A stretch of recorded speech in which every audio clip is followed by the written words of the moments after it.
Welcome to एडोसिरन। आज के इस लेक्चर में हम कंटिन्यू करेंगे अपनी स्टडी जो हमने पिछले लेक्चर में स्टार्ट की थी, chapter number 7 coordination, control and coordination को लेकर। तो पहले लेक्चर में हमने क्या पढ़ा था उसे थोड़ा रिकैप कर लेते हैं।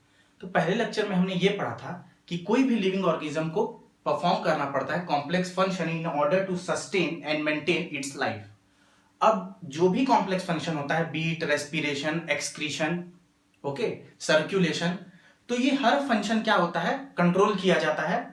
हर फंक्शन में जो भी ऑर्गन्स काम करते हैं वो एक कोऑर्डिनेटेड वे में काम करते हैं।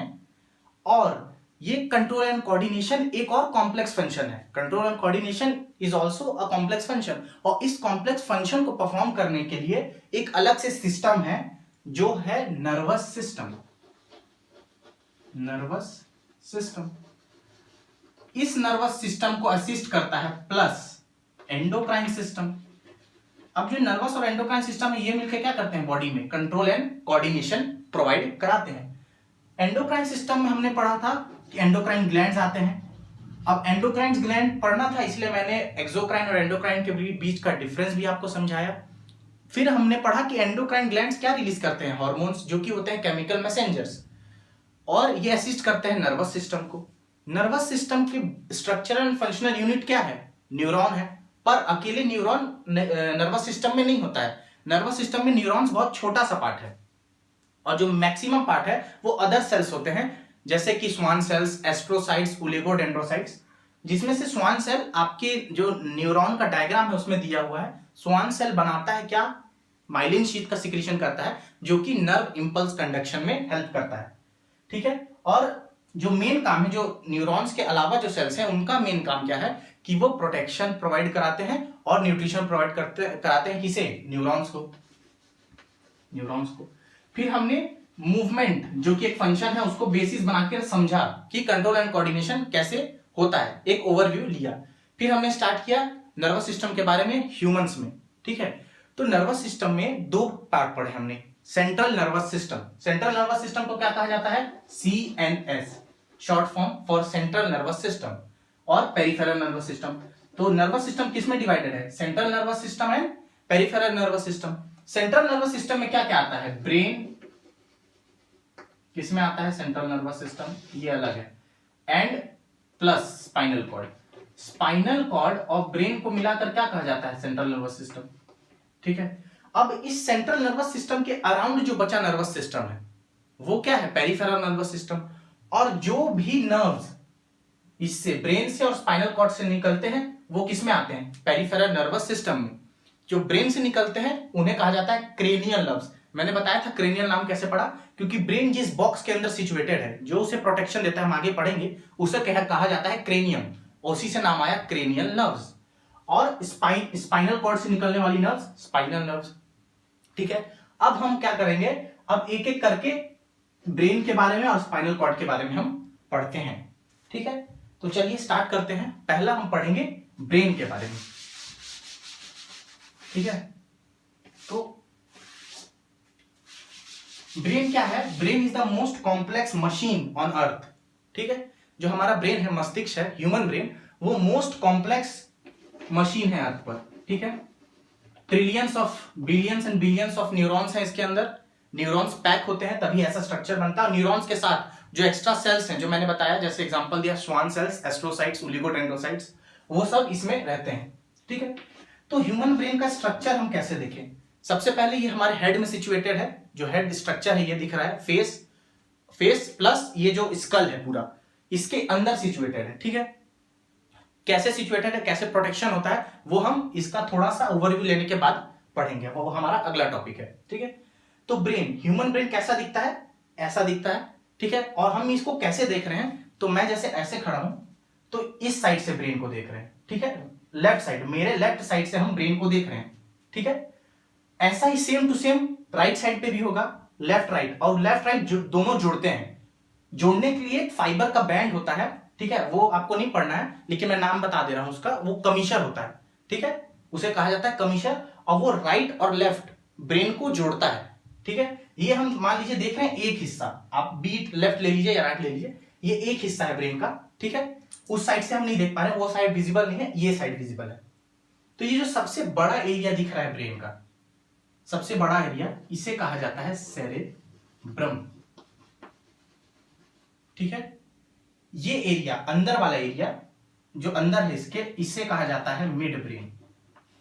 ठीक है, मैं बता रहा हूं। और ये जो पीछे वाला एरिया है इसे कहा जाता है हाइंड ब्रेन। हाइंड मतलब पीछे, हाइंड ब्रेन, मिड ब्रेन। और ये सेरेब्रम है। और जो ये आगे वाला हिस्सा है पूरा, उसे कहा जाता है फोर ब्रेन। तो अगर मोर प्रिसाइसली बात करें तो तीन हिस्से हैं ब्रेन के, fore brain, mid brain, hind brain. अब फोर ब्रेन में जो सबसे बड़ा पार्ट है वो है सेरेब्रम। ये वाला पार्ट जो है वो सबसे बड़ा पार्ट है फोर ब्रेन में, सेरेब्रम। अब राइट और लेफ्ट आप अपना एनसीईआरटी का डायग्राम देखेंगे तो वो कुछ ऐसा है। जैसे मैं रफ डायग्राम बना लेता हूं, ये, और यहां से उसे हटा दिया गया है, मैं बता रहा हूं। ठीक है, और ये कुछ ऐसा है। ठीक है, ये आपका एनसीईआरटी में कुछ ऐसा डायग्राम दिया हुआ है। तो ये जो एरिया दिखा रहा है वो कब दिखता है, जब मान लीजिए ये वाला राइट ब्रेन का पार्ट है, राइट हेमिस्फेयर है ब्रेन का। जैसे मैं ऐसे खड़ा हूं तो ये लेफ्ट है, लेफ्ट और राइट जुड़े हुए हैं। अगर मैं लेफ्ट वाला निकाल के बाहर कर दूं तो अंदर में क्या दिखेगा, ये पार्ट दिखेगा ब्रेन का। समझ रहे हैं, राइट और लेफ्ट, एक मिनट थोड़ा विजुअलाइज करने की कोशिश कीजिए।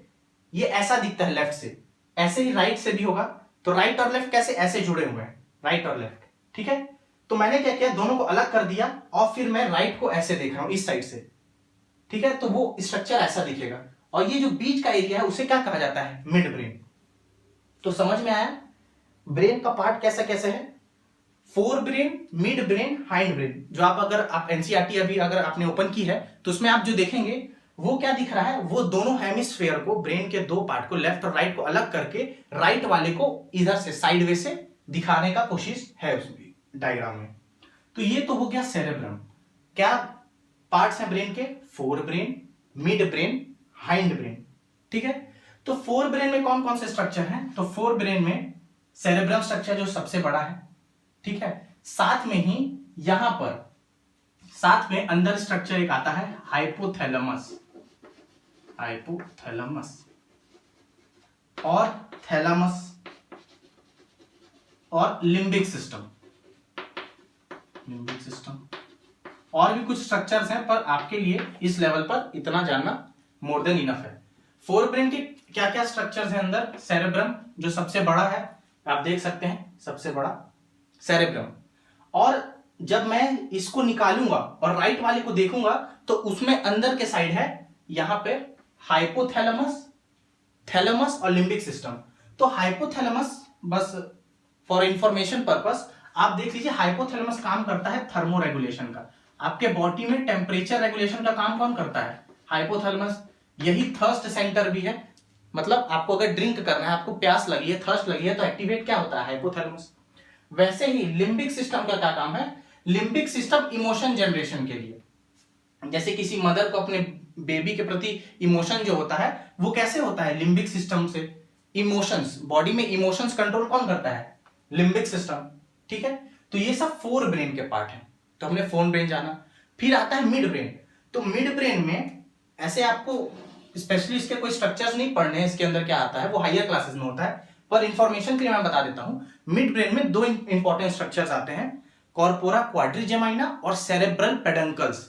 ये दोनों का काम होता है जो भी ब्रेन की तरफ इंफॉर्मेशन आ रहे हैं, ठीक है, उसे प्रोसेस, अच्छे से प्रोसेस करके ब्रेन को रिसीव करवाना, ब्रेन को फिर वापस जो प्रोसेस नीचे से, ये तो सबसे हेड में टॉप मोस्ट पोजीशन पे है, तो पूरे बॉडी से इंफॉर्मेशन जो आती है, तो मिड ब्रेन क्या करता है, इंफॉर्मेशन रिले सेंटर का काम करता है, इंफॉर्मेशन को लेके थोड़ा सा प्रोसेस कर ब्रेन को दे देता है। ठीक है, तो मिड ब्रेन का काम सिंपल सा अभी समझने के लिए यही है कि वो इंफॉर्मेशन को गैदर करता है, प्रोसेस करके ब्रेन को दे देता है। अब फिर आता है जो अगला है वो है हाइंड ब्रेन। मिड ब्रेन के बाद क्या आता है, हाइंड ब्रेन। फोर ब्रेन मतलब आगे का ब्रेन, मिड ब्रेन मतलब बीच का ब्रेन, और जो लास्ट पोर्शन बचा ब्रेन का वो है हाइंड ब्रेन। तो हाइंड ब्रेन में आप देखेंगे कौन कौन सा स्ट्रक्चर आता है। ये तो हो गया फोर ब्रेन का सेरेब्रम। मिड ब्रेन अंदर होता है जो कि इस डायग्राम में नहीं दिखा है पर आपके एनसीईआरटी में लेबल्ड है मिड ब्रेन। अब जो हाइंड ब्रेन बचा, जो नीचे का पोर्शन है ये या पीछे का, उसमें क्या क्या आते हैं, तो ये जो स्ट्रक्चर है वो है सेरेबेलम। सेरेबेलम, ठीक है। जो ये स्ट्रक्चर है, बल्ज वाला पार्ट है ये, एक मिनट, ये जो बल्ज आउट पार्ट है ये है पॉन्स, ठीक है। ये जो नीचे वाला पार्ट है ये है मेडुला ऑब्लोंगेटा। मेडुला या सिंपली मेडुला, पूरा नाम है मेडुला ऑब्लोंगेटा, ठीक है। और जो मेडुला ऑब्लोंगेटा के नीचे वाला पार्ट है वो है स्पाइनल कॉर्ड। स्पाइनल कॉर्ड, ये जो पार्ट, ये जो ऐसे एक्सटेंड हो रहा है आगे, वो है स्पाइनल कॉर्ड। तो अभी हम ब्रेन पढ़ रहे हैं, तो मैंने तो अभी समझाने के लिए स्ट्रक्चर बता दिया स्पाइनल कॉर्ड, अभी हम बस यहां तक पढ़ेंगे। तो हाइंड ब्रेन में कौन कौन सा स्ट्रक्चर है, cerebellum, pons, medulla. Spinal cord is a different structure, cerebellum, pons, medulla, ठीक है। तो अब एक एक करके इनका फंक्शन भी हम समझ लेते हैं। जो पॉन्स है, देखिए उसका क्या फंक्शन है, वो आपके ब्रीदिंग के रेस्पिरेटरी रिदम को बना के रखता है, ठीक है। ब्रीदिंग के रेस्पिरेटरी रिदम को बनाकर रखता है, ठीक है, जनरेट रेस्पिरेटरी रिदम, ठीक है। और क्या करता है, रैपिड आई मूवमेंट के वक्त, रैपिड आई मूवमेंट में भी हेल्प करता है। एक्टिवेट होता है कब, जब आप हायर क्लासेस में डिटेल में पढ़ेंगे, जैसे आप सांस ले रहे हैं, आपने अपना सांस रोक लिया, ठीक है। सांस लेना इनवॉलेंट्री प्रोसेस है, पूरा एज अ होल इनवॉलेंट्री, आपके इच्छा के विरुद्ध होता है। मतलब आप नहीं सोचते हैं उसके बारे में, विल आप नहीं सोचते हैं कि मुझे सांस लेना है, और आप जैसे सो रहे हैं तो आप वॉलेंट्री एक्शंस तो उस वक्त नहीं कर रहे हैं, ठीक है, लेकिन आप फिर भी सांस ले रहे हैं, वो इनवॉलेंट्री एक्शन है। पर फिर आप पूछेंगे सर मैं सांस तो अपना रोक सकता हूं, कुछ हद तक वो वॉलेंट्री है। जैसे आपने सांस रोका, आप कुछ देर अपना सांस रोकेंगे, फिर अपने आप वो स्विच ऑन हो जाएगा, ठीक है। ब्रेन अपने आप उसे स्विच ऑन कर देता है। तब कौन काम करता है, पॉन्स।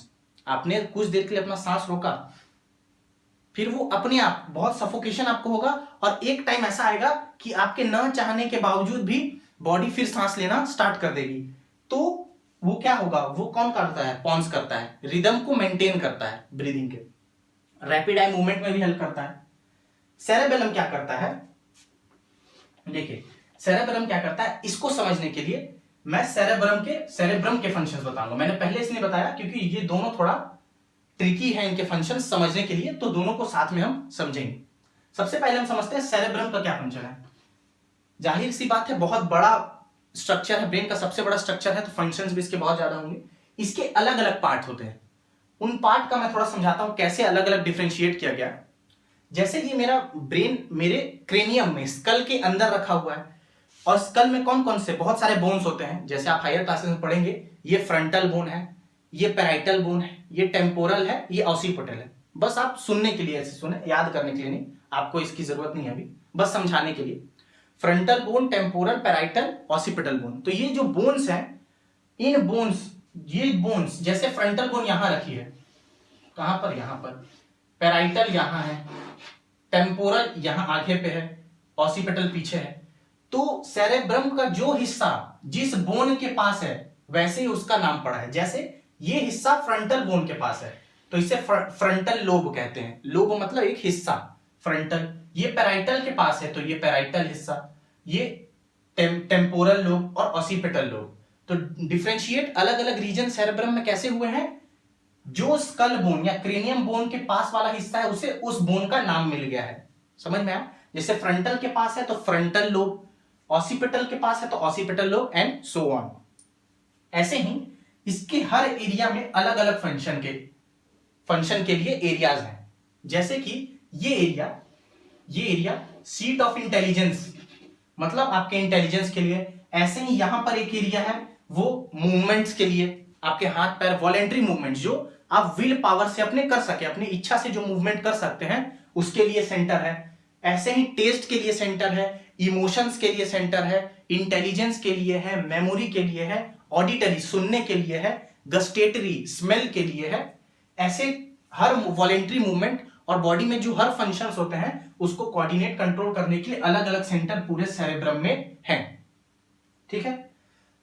अब सेरेबेलम का फंक्शन कैसे इससे होता है, मैंने आपको बताया वॉलेंट्री मूवमेंट के लिए सेंटर है। सेरेब्रम में वॉलेंट्री मूवमेंट, ऐसा मूवमेंट जो आप अपनी इच्छा से कर सके, उसके लिए सेंटर है, ठीक है। पर वॉलेंट्री मूवमेंट को प्रिसाइज कौन करता है? सेरेबेलम। समझाने के लिए, जब आप छोटे होंगे या मैं भी, जब हम सब छोटे थे तब हम साइकिल चलाना सीख रहे थे, ठीक है। जब हम साइकिल चलाना सीखते थे तो आपको याद होगा शुरुआत में बैलेंस नहीं हो पाता था। चलाना सीखेंगे, कभी ब्रेक लगाना था, ब्रेक के जगह हम पेडल चला देते थे, ठीक है। तो मूवमेंट कोऑर्डिनेट नहीं हो पाता था, गिर जाते थे, बैलेंस अच्छे से साइकिल की नहीं बन पाती थी। तो उस वक्त क्या काम कर रहा था? सेरेब्रम। वो क्या कर रहा था? हमारे मसल से वर्क करवा रहा था, बोन्स से वर्क करवा रहा था कि हम साइकिल चला पाए, ब्रेक्स, हमारे हैंड्स ब्रेक दबा पाए। तो वो उस वक्त सेरेब्रम वो प्रोसेस को सीख रहा था।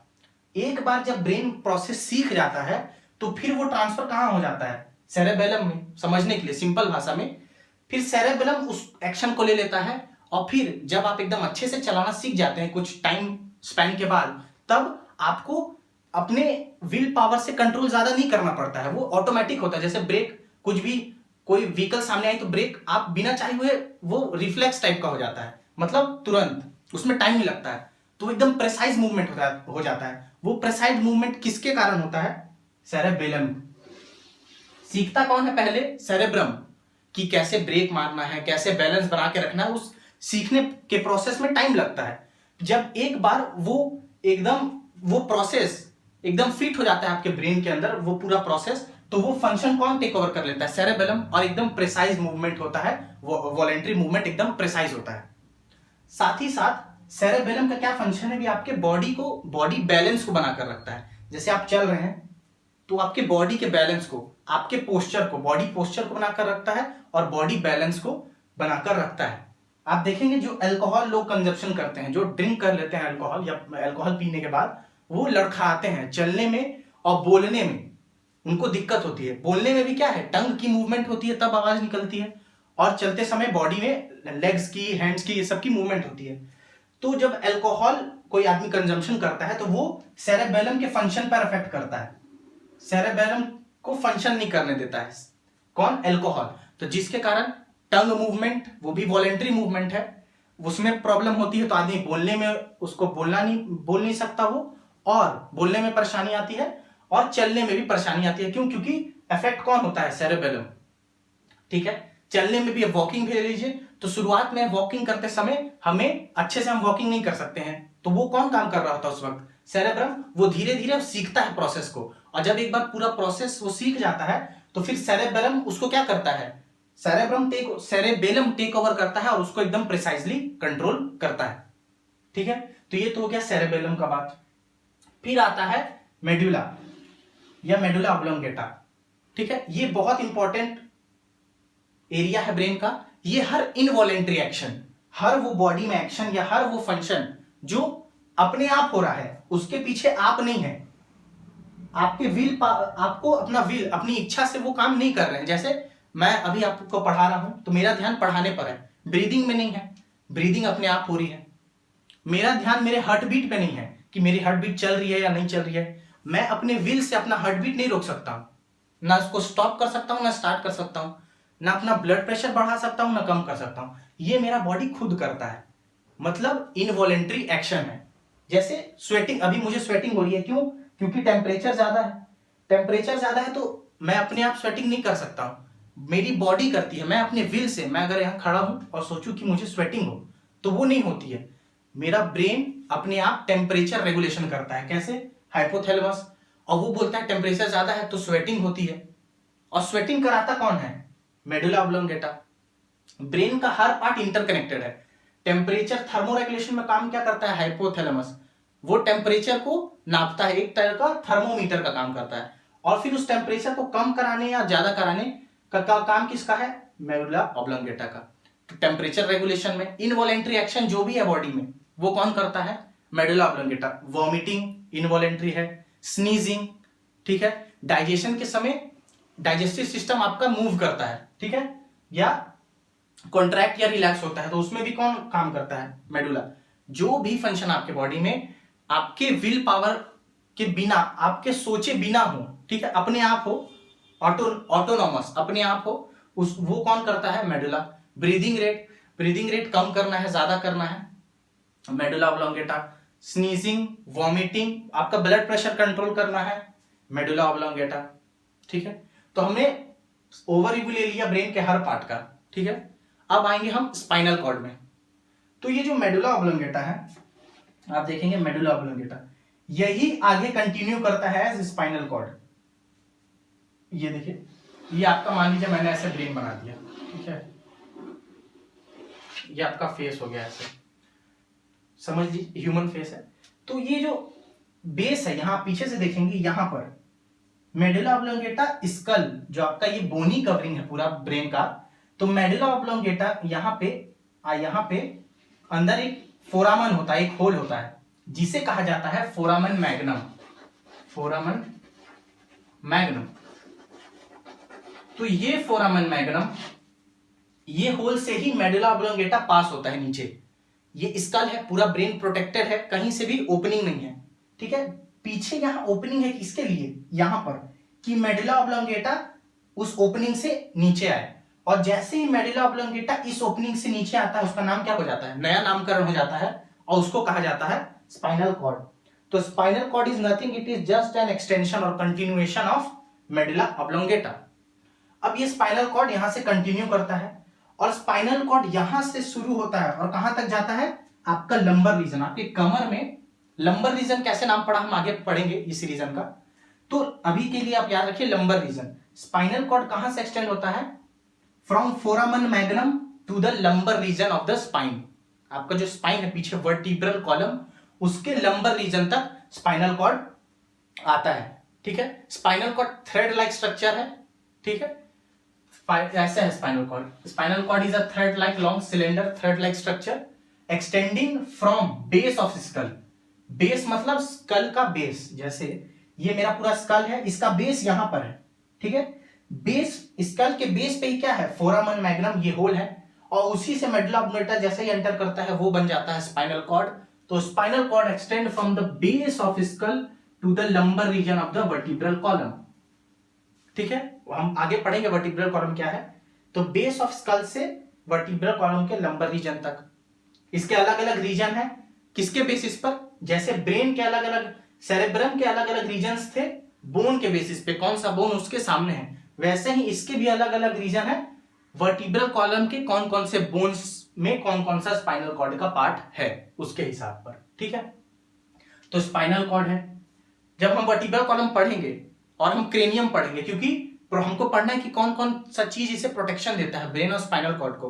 तो ब्रेन को जो प्रोटेक्शन देता है क्रेनियम, उसको पढ़ेंगे, और स्पाइनल कॉर्ड को प्रोटेक्शन देता है वर्टिब्रल कॉलम, उसको भी पढ़ेंगे। तो अभी के लिए आप समझिए कि spinal cord base of the skull, इसके ऊपर ब्रेन है, यहां पर बेस ऑफ द स्कल से लेकर कहां तक, वर्टिब्रल कॉलम के लंबर रीजन तक जाता है। और इसका मेन काम क्या होता है, रिफ्लेक्स एक्शन कंट्रोल करना। रिफ्लेक्स एक्शन मतलब ऐसा एक्शन जो आपके वो इनवॉलेंट्री एक्शंस होते हैं।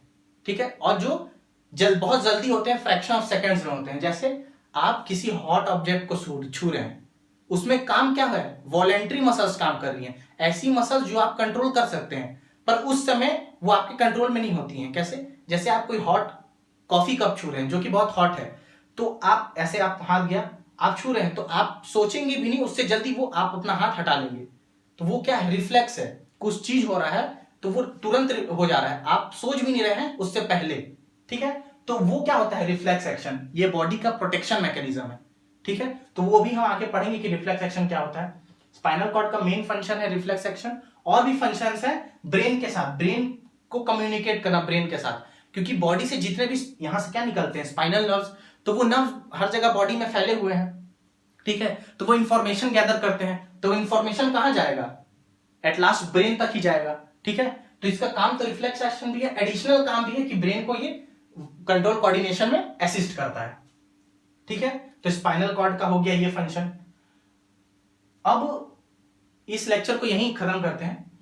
अगले लेक्चर में हम क्या पढ़ेंगे, ब्रेन और स्पाइनल कॉर्ड का हमने ओवरव्यू देख लिया, फंक्शंस देख लिए, एक बार रिकैप कर लेंगे। उसके बाद हम क्रेनियम को पढ़ेंगे कि ब्रेन का जो कवरिंग है वो उसको कैसे प्रोटेक्शन देता है। ठीक है, स्पाइनल कॉर्ड को कौन प्रोटेक्शन देता है, वर्टिब्रल कॉलम, रीढ़ की हड्डियां स्पाइनल कॉर्ड को प्रोटेक्शन देती हैं। ठीक है, और उसके बाद ब्रेन को एक और चीज प्रोटेक्शन देता है, कवरिंग, उसे कहते हैं मेनिंजेस। तो वो सब हम अगले लेक्चर में पढ़ेंगे। आज के लिए बस इतना ही।